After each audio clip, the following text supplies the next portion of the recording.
Welcome to episode 1 of The Journey, a brand new series which will document the careers of some of the world's top coaches. Today's focus, Argentine Diego Simeone, who you might know for his recent success with Atletico Madrid. But where did it all begin? Simeone ended his playing career with Racing Club of Argentina, playing his final match on the 17th of February 2006. He was named manager one day later, and so it all began. The Argentine endured a tough start to managerial life, winning just one of his opening 9 games. A change of formation to 4-4-2, however, seeing Simeone go unbeaten in his final 5 games of the season, winning 4 of them to nil and drawing the final game. On the 4th of May 2006, Simeone leaves Racing Club after they elect a new president. His record stood at 5 wins, 3 draws and 6 defeats in his 14 games in charge. Simeone then joins Estudiantes La Plata. He again adopts the 4-4-2 setup and manages to finish joint first in his first season in charge, meaning they would have to play a playoff game to decide the championship winner. Estudiantes defeated Boca Juniors 2-1 thanks to a late Pavone goal, handing Simeone title number 1 of his first full season in management. They went on to finish 3rd in the following season and 5th in the 07-08 Inicial. He left Estudiantes in December 2007, winning 34, drawing 15 and losing just 11 of his 60 games in charge.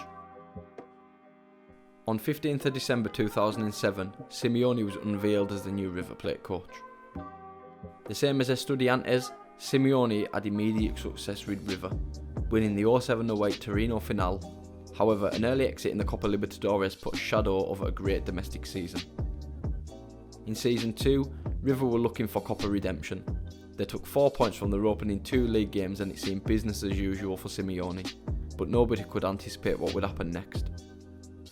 River went on an 11-game winless run in the league and were dumped out of the Copa against Chivas of Mexico, leading Simeone to resign immediately after the game. His record stood at 20 wins, 13 draws and 12 defeats in his 45 games. After 5 months away from the game, Simeone returned to management. His new challenge was with San Lorenzo, who sat 18th in the Argentinian league. Simeone steadied the ship, guiding San Lorenzo to a mid-table finish.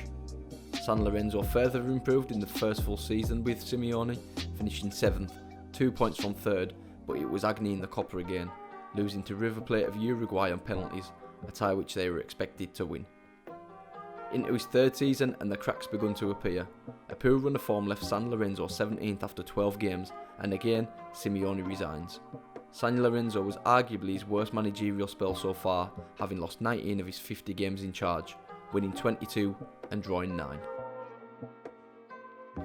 In January 2011, Simeone took his first managerial post outside of Argentina, with Catania, who sat 3 points above the relegation zone in Italy's Serie A. Simeone went into Catania and surprisingly opted to change his preferred formation of a 4-4-2 to a 4-2-3-1. It was a risk, but it paid off, with Catania finishing 10 points above the relegation zone and Simeone proving that he can not only be successful in Europe's elite, but also adaptable, having not had the personnel to play his preferred 4-4-2 variation. Simeone left Catania at the end of the season due to having international ambitions. He collected 24 points in his 18 games in Italy. 3 weeks after leaving Catania, Simeone returned to Argentina and where it all began, Racing Club. After 15 games, Racing and Simeone were unbeaten and sat 2nd in the league. However, 10 draws across these 15 games meant they were only in touching distance of mid-table. Racing ended the season in 2nd place and their points total in the Inicial season gave them enough aggregate points to qualify for the Copa Sudamericana in what is a very complex league system in Argentina. On the 23rd of December 2011, Simeone was unveiled as the new Atletico Madrid manager, and just like that, the love affair between Madrid and Simeone reignited. Atleti was sat 11th when Simeone took over and had conceded 27 goals in 17 games. The love affair started well. Atleti went 9 games unbeaten under Simeone, eventually falling to Barcelona, but more importantly, they kept 7 clean sheets in his first 10 games. From the end of the 11-12 season, Simeone completely transformed Atletico and how they played. They finished 5th in La Liga and achieved European success, beating Italians Lazio 3-0 in the Europa League final, in what will be the first of many trophies to come. Simeone spent €4 million prior to his first full season in charge and sold €17.4 million worth of players, operating at a net spend of plus €13.4 million. Atleti won 13 of the first 14 games in all competitions during the 12-13 season, a run which seen them beat Chelsea 4-1 in the European Super Cup final. Trophy number 2 was in the cabinet and Atletico were flying. Simeone's men ended the season 3rd place in La Liga, qualifying for the Champions League in the process.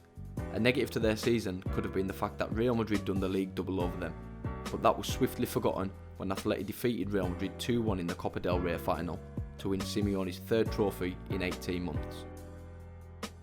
The 13-14 season would be magnificent and heartbreaking all in the same breath for Atletico and Diego Simeone. They lost on away goals to Barcelona in the Supercopa final, which was a miserable start to their season. But 37 La Liga match days later, Atleti were top of the league. The final game of the season came away to Barcelona, knowing anything other than defeat would win them the title. They drew 1-1, securing their first league title in 18 seasons. Simeone had done the unthinkable. But not all was glory. One of the 2 trophies Simeone had not won was the UEFA Champions League, but after beating Chelsea in this season's semi-final, they'd set up a Madrid showdown in the final. Real Madrid scored a 93rd minute equaliser in normal time and went on to hammer Atletico 4-1 in extra time. Heartbreak for Simeone after the highs of winning La Liga. In what was a hugely successful season, we'll have a look at how Simeone set Atletico up. They opted for the familiar 4-4-2 variation, with Courtois in goal, a back four of Juanfran, Miranda, Godin and Felipe Luis, a midfield 4 of Thuram, Gabi, Thiago and Koke, and a front 2 of Diego Costa and David Villa. Diego Costa scored 27 league goals, with Villa netting an extra 13. Raul Garcia was their 3rd top scorer with 10 goals despite making most of his appearances off the bench, which is a huge testament to how the whole squad bought into Diego Simeone's philosophy. In possession, the 2 wide players Koke and Thuram would narrow up to create a 4-2-2-2 shape, dominating centrally and allowing their fullbacks to push on. However, the bulk of their attacks came from attacking in transition. Out of possession, Atletico were vertically compact, allowing them to congest the midfield, with their 2 banks of 4 and forced player wide. Atletico pressed aggressively once the opposition played into wide areas. In short, Atletico were very strong defensively and were happy to concede possession in order to win games in transition. They averaged 49% possession during the 13-14 season. Simeone's revenge on Real Madrid didn't take long. Atletico beat Real 2-1 over 2 legs in the Supercopa final, meaning the only trophy which eluded Simeone was the UEFA Champions League. Atletico were again knocked out of the Champions League by Real Madrid, but this time at the quarter-final stage. They were also knocked out of the Copa del Rey to Barcelona, narrowing all their focus to La Liga. They secured top 4 on the final day of the season with a draw away to Granada, but finished 16 points adrift of league leaders Barcelona. Simeone will have been somewhat disappointed with the 14-15 season. Atletico went without a trophy for the next 2 seasons, and they again lost to Real Madrid in the UEFA Champions League final. However, they finished 3rd in the league in both the 15-16 and the 16-17 season, with Simeone showing great consistency to achieve results. After 2 seasons without a trophy, Diego's men were back on the hunt in the 17-18 season. They were knocked out of the UEFA Champions League group stages, meaning they dropped down in the Europa League, and rightly became favourites. Another top 3 finish domestically meant Atleti had finished top 3 in all of Simeone's 6 full seasons in charge. For perspective, they'd not finished top 3 since 1996 prior to his arrival. Simeone's men reached the Europa League final and had a chance to win his 2nd European title under his guidance. Atletico blew away Marseille 3-0 on home soil, giving Simeone trophy number 6 and Atletico European trophy number 2. In 18-19, Simeone had again won the European Super Cup, defeating Real Madrid 4-2, but ultimately endured a tough season, being knocked out of the UEFA Champions League and the Copa del Rey at the last 16 stage. However, another 2nd place finish in La Liga secured Simeone in Atletico history as one of their greatest ever coaches. Simeone's record at the end of the 18-19 season stood at 467 games played, 280 wins, 109 draws and 78 defeats. An incredible feat. Simeone has won 3 league titles and 6 cups in his 13-year managerial career. Regardless of what else he achieves in the game, Simeone will go down as one of Argentina and Atletico Madrid's greatest ever coaches. If you have enjoyed episode 1 of The Journey, be sure to subscribe to our channel so you don't miss any future episodes. Thanks for watching. Please subscribe to our channel.